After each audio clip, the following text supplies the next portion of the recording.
ഇല്ലാടില്ലേ, നിങ്ങൾക്ക് എല്ലാവർക്കും അറിയായിരിക്കും നമ്മുടെ ഈ വ്യക്തിയെക്കുറിച്ച്. എന്ന് വെച്ചാൽ ഞാൻ ഇന്ന് പറയാൻ പോകുന്ന വ്യക്തിയെക്കുറിച്ച് നിങ്ങൾക്ക് എല്ലാവർക്കും അറിയായിരിക്കും. എന്താ വെച്ചാൽ സോഷ്യൽ മീഡിയയിലും കാര്യങ്ങളൊക്കെ ഭയങ്കര ട്രെൻഡിങ് ആയ ഒരു വ്യക്തിയാണ്. വേറെ ആരുടെ Mukesh M Nair, branding king, mister Mallu ചേടി. ഓക്കെ, അപ്പോൾ പുള്ളിക്കാരുടെ വീഡിയോസും കാര്യങ്ങളൊക്കെ കണ്ടിട്ടുണ്ട്, കുറേ ഉദ്ഘാടന കാര്യങ്ങളൊക്കെ ചെയ്യുന്നത്. അപ്പോൾ ആളുടെ ബയോയിൽ തന്നെ കൊടുത്തിട്ടുണ്ട്, co branding king two world record in branding and influencing, rank holder, MBA, food traveller, lifestyle, extraordinary influencer, 2.2 million GNPC LLP. അതൊന്നും എനിക്ക് മനസ്സിലായില്ലേ. അപ്പോൾ പുള്ളിക്കാരൻ്റെ ഏകദേശം 3,31,000 ഫോളോവേഴ്സും കാര്യങ്ങളൊക്കെ ഉണ്ട്. അപ്പോൾ എന്താ വെച്ച് കഴിഞ്ഞാൽ പുള്ളിക്കാരൻ്റെ കൂടുതൽ വീഡിയോസ് ഞാൻ കണ്ടിരിക്കുന്നത് എന്താ വെച്ച് കഴിഞ്ഞാൽ കുറേ സ്ത്രീകളായിട്ടൊക്കെ അങ്ങനത്തെ ഒരു ലക്ഷറി ലൈഫ്, പുള്ളിക്കാരൻ ലക്ഷറി ലൈഫ് തന്നെയാണെങ്കിൽ എന്താ വെച്ച് കഴിഞ്ഞാൽ പുള്ളിക്കാരൻ നല്ല റിച്ചാണ്, മനസ്സിലായില്ല. അപ്പോൾ എന്താ വെച്ച് കഴിഞ്ഞാൽ ഞാൻ യൂട്യൂബ് നോക്കുന്ന സമയത്തിൽ കുറേ ഇൻഫ്ലുവൻസേഴ്സ്, റിയാലിറ്റി ഇൻഫ്ലുവൻസേഴ്സിൻ്റെ വീഡിയോസ് ഒക്കെ നോക്കുമ്പോൾ പുള്ളിക്കാരനെ കുറിച്ച് ഒരു ന്യൂസ് എന്താ സംഭവിച്ചു കഴിഞ്ഞാൽ ഒരു പോക്സോ കേസ് ഇല്ലാട്ടില്ല, ഒരു പ്രായപൂർത്തിയാവാത്ത ഒരു കുട്ടിയെ നിർബന്ധിച്ച് ഫോട്ടോ എടുപ്പിച്ചത്, അങ്ങനെ ഒരു രീതിയിലൊരു ഫോട്ടോ എടുപ്പിച്ചത് കൊണ്ടൊരു ന്യൂസ്. അപ്പോൾ അത് കുറച്ച് പേരൊക്കെ അതിനെക്കുറിച്ച് എന്താ വെച്ചാൽ അതിനെ എതിരെ വന്നിട്ടുണ്ട്. എതിരെ പറഞ്ഞു കഴിഞ്ഞാൽ അല്ല, അതിനെ എന്താ വെച്ചാൽ അങ്ങനെ ഒരു സംഭവം നടന്നിട്ടുണ്ട് എന്ന് പറഞ്ഞിട്ട് വന്നിട്ടുണ്ടായിരുന്നു. അപ്പോൾ ഞാൻ നോക്കുന്ന സമയത്ത് ഏതായിരിക്കും സത്യം എന്നൊക്കെ അറിയാത്ത ഒരു കൺഫ്യൂഷൻ ആയില്ല, എന്താ സംഭവം ഏതാ സംഭവം എനിക്കൊരു അത്ര ഐഡിയ കിട്ടിയില്ല. അപ്പോൾ ഞാൻ പുള്ളിക്കാരി 2-3 റീൽ പ്ലേ ചെയ്തിട്ടില്ല. അപ്പോൾ തന്നെ നിങ്ങൾക്ക് ആളെ മനസ്സിലായത് ചാനൽ ഫുൾ വൈബാണ് കിട്ടുന്നത്. ഞാൻ ഒരു റീൽ പ്ലേ ചെയ്യട്ടെ.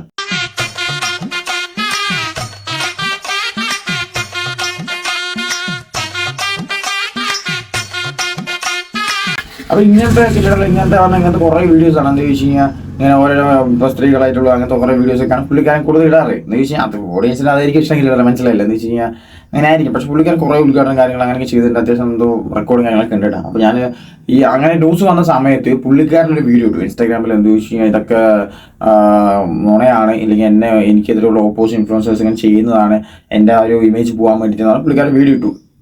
പുള്ളിക്കാരൻ ലീഗലായിട്ട് തന്നെ മൂവ് ചെയ്യുന്നുണ്ട് ഇല്ലാടല്ല. പക്ഷേ ഞാൻ വേറൊരു ചാനൽ കണ്ടത് ഇല്ലാടല്ല, ഇത് ഇങ്ങനെ ഒരു സംഭവം ഉണ്ട് എന്ന് പറഞ്ഞിട്ട് ആ ഒരു ആർക്കാണോ അനുഭവം ഉണ്ട്, ആ കുട്ടിയൊക്കെ വെച്ചിട്ട് വീഡിയോ ഒക്കെ ചെയ്യുന്നുണ്ടായിരുന്നു.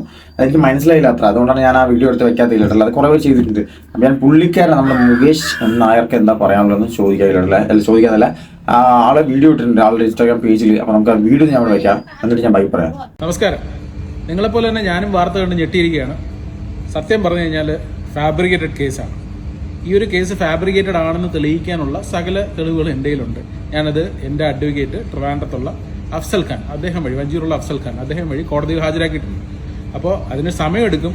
ഇതൊരു അലിഗേഷനാണ്. അലിഗേഷൻ എന്ന് പറഞ്ഞത് എനിക്കെതിരെ പ്രത്യേകിച്ച് എന്നോട് ദേഷ്യമുള്ള ഒരു ബ്ലോഗർ അല്ലെങ്കിൽ ഒരു കൂട്ടം ബ്ലോഗേഴ്സ് ചേർന്നിട്ട്, ഇൻഫ്ലുവൻസേഴ്സ് ചേർന്ന്, കാരണം വേറെ ഒന്നുമല്ല, 1000-ത്തിലധികം ഇനോഗ്രേഷൻസ് ഞാൻ ചെയ്തിട്ടുണ്ട്. വേൾഡ് റെക്കോർഡുള്ള ആളാണ്. അതിൽ 2000-ത്തിലധികം ബ്രാൻഡ് കൊളാബറേഷൻസ് ചെയ്തിട്ടുണ്ട്. അതെല്ലാം നാഷണൽ ഇന്റർനാഷണൽ. ഇവർക്കൊന്നും ഒരു വർക്കും കിട്ടുന്നില്ല. അത് എൻ്റെ കുറ്റമല്ല കിട്ടാത്തത്.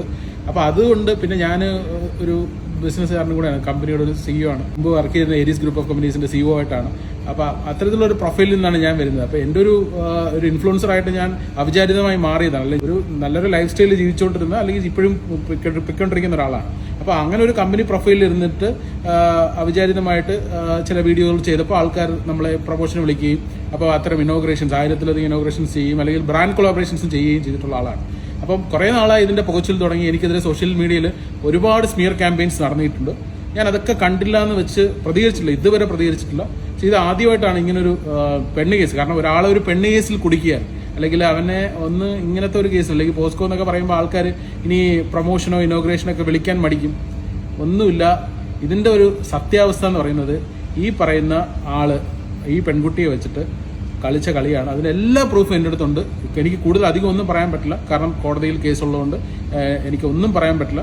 അതുകൊണ്ട് നിങ്ങൾക്ക് എന്തെങ്കിലും ഈ കേസിനെ കുറിച്ച് അറിയണമെന്നുണ്ടെങ്കിൽ നിങ്ങൾക്ക് ട്രിവാൻഡ്രത്ത് അഫ്സൽ ഖാൻ, എൻ്റെ വക്കീലാണ്, അദ്ദേഹത്തോട് സംസാരിക്കാം. അദ്ദേഹം എല്ലാ വിവരവും നിങ്ങൾക്ക് തരും. കാരണം ഇത് ഫുള്ളി ഫാബ്രിക്കേറ്റഡ് കേസാണ്. ഈ ബ്ലോഗർ ഈ പെൺകുട്ടിയെ വെച്ചിട്ട് എന്നോട് പൈസ ചോദിച്ചു. അപ്പോൾ അതാണ് കിലടല്ല, മനസ്സിലായില്ലേ? ഒരു പുള്ളി ആളെ വെച്ച് പൈസ ചോദിച്ചത്, അങ്ങനത്തെ സംഭവങ്ങളൊക്കെയാണ്. ഫാബ്രിക്കേറ്റഡ് കേസാണ് മുകേഷ് പറയുന്നത്. എന്താ സംഭവിച്ചു കഴിഞ്ഞാൽ പുള്ളിക്കാരെ ഇപ്പോൾ അങ്ങനെ പറയുന്നുണ്ട്, ലീഗലായിട്ട് തന്നെ മൂവ് ചെയ്യുന്നുണ്ട്. എൻ്റെ വക്കീൽ അവിടെ ഉണ്ട്, എൻ്റെ വക്കീലിനോട് നിങ്ങൾക്ക് എന്തെങ്കിലും ഡൗട്ട് ഉണ്ടെങ്കിൽ വിളിച്ച് ചോദിക്കാം, അല്ലെങ്കിൽ വക്കീലുമായിട്ട് ഇടപെടാം. മനസ്സിലായില്ലേ? എന്ന് ചോദിച്ചു കഴിഞ്ഞാൽ കേസ് നടന്നുകൊണ്ടിരിക്കാനില്ല. അപ്പോൾ നമ്മൾ കേസ് നടന്നുകൊണ്ടിരിക്കുന്ന സമയത്ത് നമ്മൾ കൂടുതൽ വിവരങ്ങളൊന്നും ഒരിക്കലും റിവീൽ ചെയ്യാൻ പറ്റില്ല. മനസ്സിലായില്ലേ? എന്ന് വെച്ചാൽ കേസിൻ്റെ ഒരു കറക്റ്റ് ഒരു തീരുമാനം ഉണ്ടായാലും നമുക്ക് എന്താണ് ഏതാണെന്നുള്ളത് അതൊക്കെ റിവീൽ ചെയ്യാൻ പറ്റുള്ളൂ. മനസ്സിലായില്ല? അപ്പോൾ അതിനു മുമ്പ് റിവീൽ ചെയ്ത് ഞാൻ ആ ഒരു എവിഡൻസ് വെച്ചില്ലെങ്കിൽ ആ ഒരു സംഭവിച്ച ആൾക്കാർ പിന്നെയും ഇപ്പോൾ ആൾക്കെതിരെ വന്നവരാണെങ്കിൽ പിന്നെയും പൂട്ടാൻ നോക്കും. മനസ്സിലായില്ലേ? അപ്പോൾ അതുകൊണ്ടാണ് മുകേഷിനെ പറഞ്ഞത് ഇല്ലാടല്ലേ. അപ്പോൾ നമുക്ക് നോക്കാം. ഞാനിപ്പോഴും പറയാം, എനിക്കെന്ന് വെച്ച് കഴിഞ്ഞാൽ കൺഫ്യൂഷൻ ആണില്ലാതെ, മനസ്സിലായില്ല? ആ ഒരു സംഭവത്തിൽ ഒരു കൺഫ്യൂഷൻ ആയതുകൊണ്ടാണ് ഞാൻ പിന്നെ അത് കൂടുതൽ വലിച്ചഴിക്കാത്ത വീഡിയോയിൽ. മനസ്സിലായില്ല? അപ്പോൾ ഇതെന്തായാലും നമുക്ക് നോക്കാമില്ല. അപ്പോൾ ലീഗലായി മൂവ് ചെയ്തിട്ടുണ്ട്. അപ്പോൾ ഇനി ഒരു അപ്ഡേറ്റ് വരുന്നത് വരെ നമുക്ക് വെയിറ്റ് ചെയ്യാം. അപ്പൊ അത്ര ഉള്ളതെന്ന് വെച്ചാൽ കിലോ ഞാൻ പറഞ്ഞില്ല. അപ്പോൾ ചിലപ്പോൾ കൂടുതലും ചിലപ്പോൾ സത്യാവസ്ഥ ആയിരിക്കും, നമുക്ക് അറിയില്ല കേട്ടോ, മനസ്സിലായി. ഒരു ഊഹാപോഹമാണ്, മനസ്സിലായി. ഇപ്പൊ എന്താ വെച്ച് കഴിഞ്ഞാൽ ചിലർ ഇതുപോലെ വളരുമ്പോൾ തളർത്താൻ വേണ്ടി ആൾക്കാരുണ്ടാവും, ചിലർ പിന്നെ റെഗുലായിട്ട് ഉണ്ടാവുമായിരിക്കും, നമുക്ക് അറിയില്ല. നമുക്ക് എന്തായാലും നോക്കാവില്ല, അതേ പറയുന്നുള്ളൂ. അപ്പോൾ സത്യാവസ്ഥ അറിയുന്നവരെ നമുക്ക് വെയിറ്റ് ചെയ്യാം. അപ്പോൾ അത്രേ ഉള്ളൂ.